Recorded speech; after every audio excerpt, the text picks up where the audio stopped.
Hello, friends, and welcome back to the shop. Today is Sunday, January 25th, and it's cold and snowy. A little bit of snow here in southeastern Pennsylvania. Yeah, it's currently we're at a high, so it's late in the day. This is afternoon already.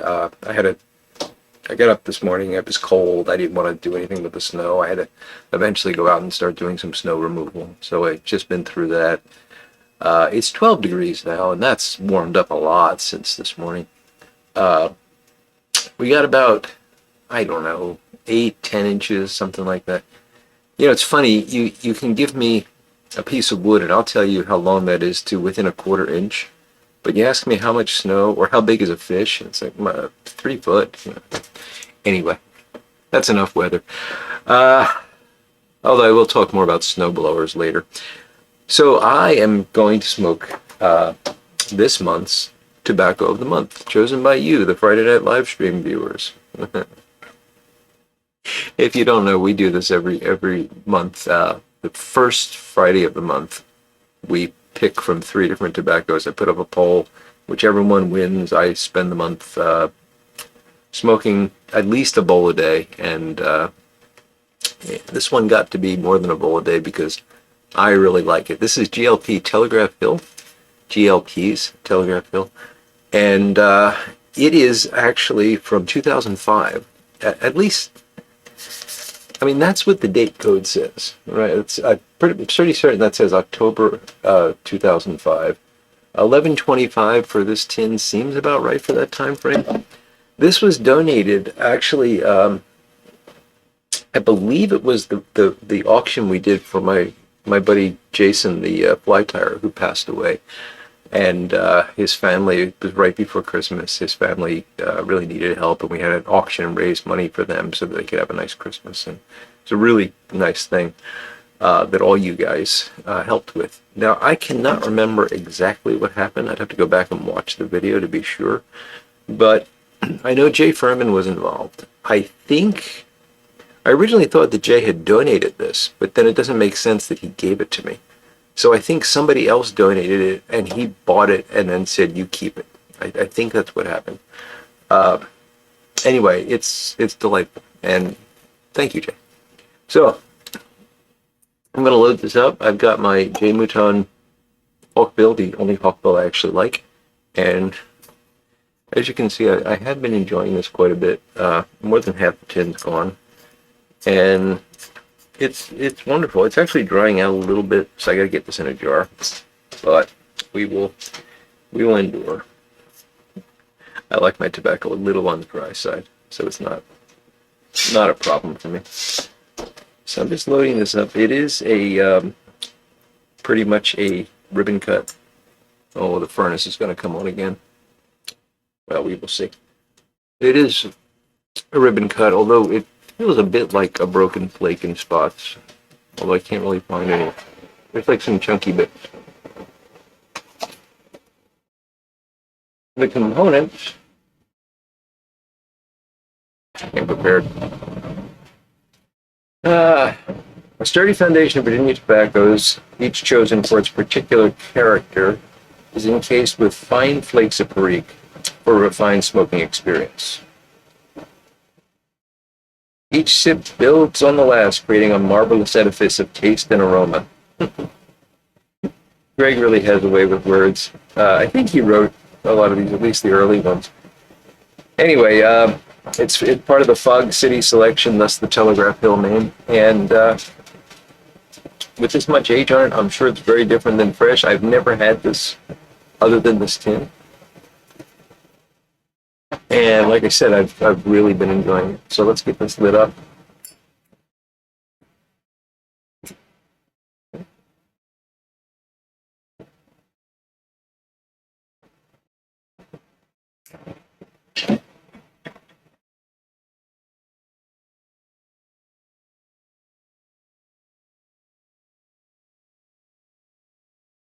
Funny, the first bowl that I smoked Friday night, weeks ago when we chose this, I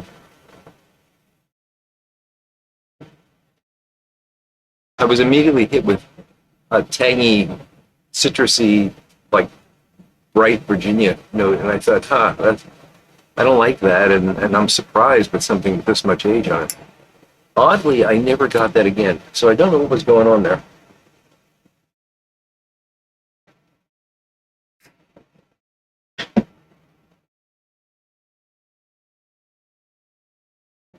This is just beautiful, and it's hard for me to put words to it without sounding kind of pedantic. You know, I hate to do the barnyard notes of elderberry and all that, but it's definitely got that hay-like Virginia thing going on, and a lot of deep, mellow sweetness.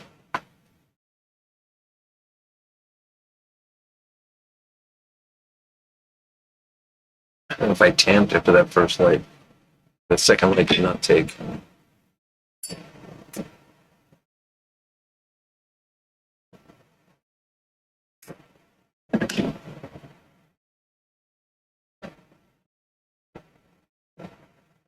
Yeah, deep, mellow sweetness with that's kind of the backbone, and it's got these high hay-like grassy, not grassy really, but very much hay-like notes on top of it. It tastes the way hay smells. It's the best I can do. And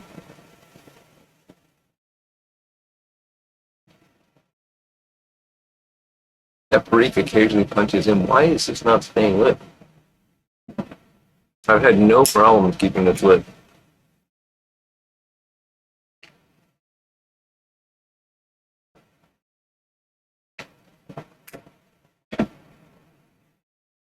Hopefully that's got it. Yeah, so occasionally that Perique punches through, and it's well balanced. And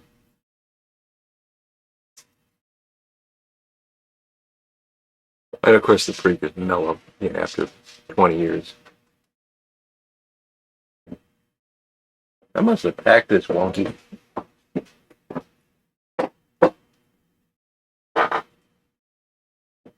That's what I get for talking while I pack a pipe. Just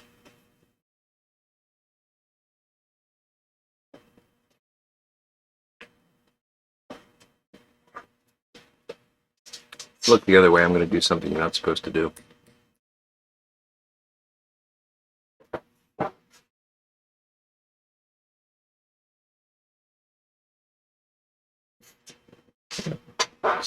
You know what? Well, I got it off. I mean, technically, this is almost a military mount, so I guess I can do that. Anyway. That's better. I think I had a bit stuck in the airway.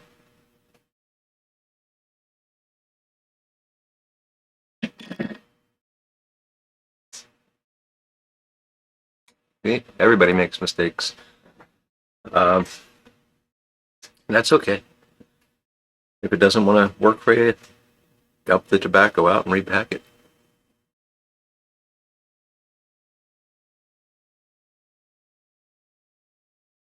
Yeah, this is really special, and I'm gonna have to get a tin of fresh Telegraph bill to compare them, because if this is always this good, I might become a Virginia smoker. No, I like I said, this has been. I've had more than one bowl a day, a couple days, just because I've enjoyed it so much. I found myself wanting this in the morning, because usually I'll smoke the tobacco of the month in the evening.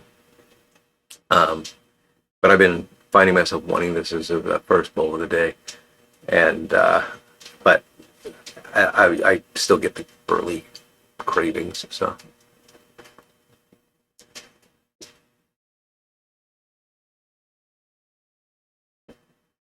So yeah, we got snow. It's been hilarious. So I've been asking Google since like noon yesterday, because my wife's panicked. Oh, we're gonna get snow. We need to get a gen. Well, we've had much more snow than has been forecast. Even if you go with the maximum forecast, and we've never needed a generator. We should get a case of water in case the water. Why would the water say? I'll melt snow. Anyway, so we've been checking since about noon yesterday, and Google has been all over the place with it. You know, at one point it's saying no snow, and then the next thing it's 16 inches of snow. So I started using WeatherBug, which is usually pretty accurate.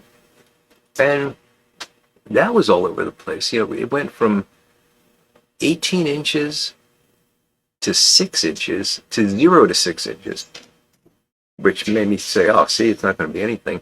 And then the next time we checked it, it was 22 inches.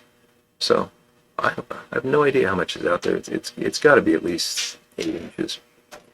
So I went out around 11 o'clock, 10:30 or so, and I was going to run the big snowblower. I've got a big gas-powered snowblower, and it cuts right through, and it's great.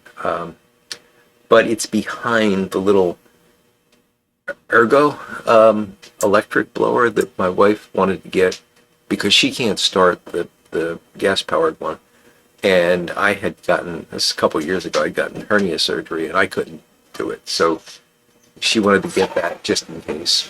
And it works fine for her, but I always look and say, you know, if it's more than a dusting, I'm not even going to.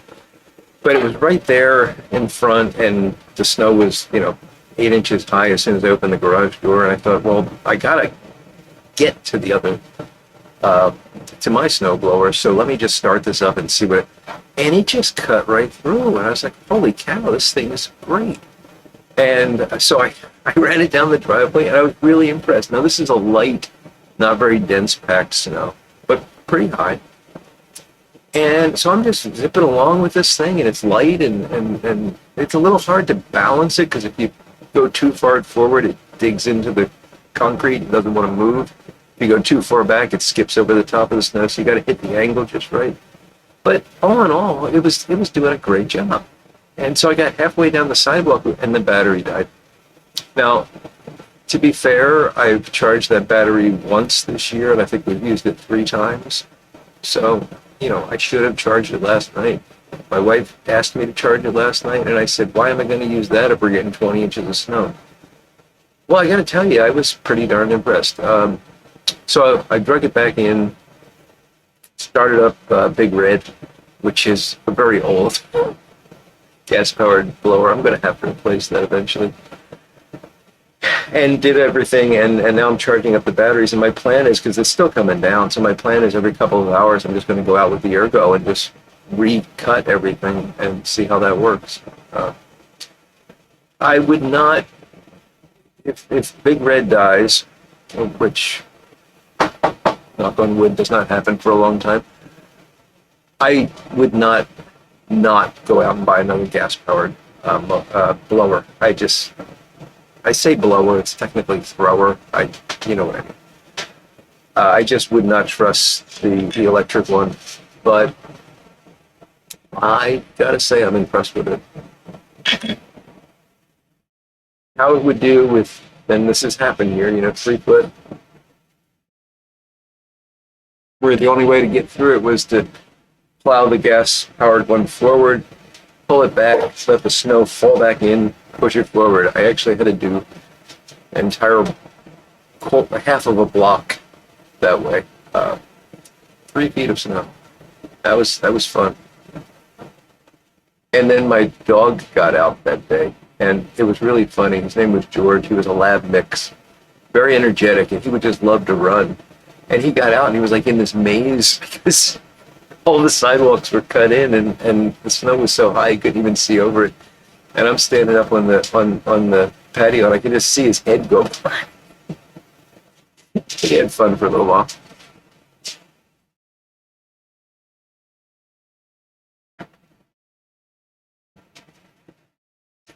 Anyway, I think I probably wasted enough of your Sunday, and I gotta go move more snow. Yeah, by the time I finished doing the half block here, the driveway was already filling in again. So it's coming down pretty quick. I hope everyone is warm and safe, and be careful with snow shoveling and snow removal. You know, I think I said this on Friday night, but you get over the age of 40, you have to be careful.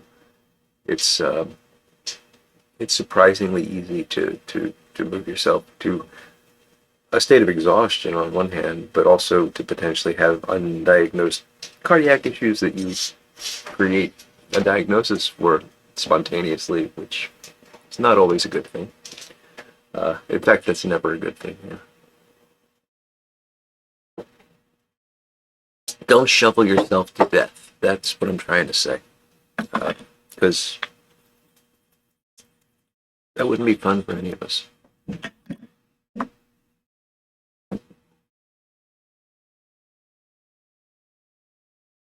I want to show you the new tamper.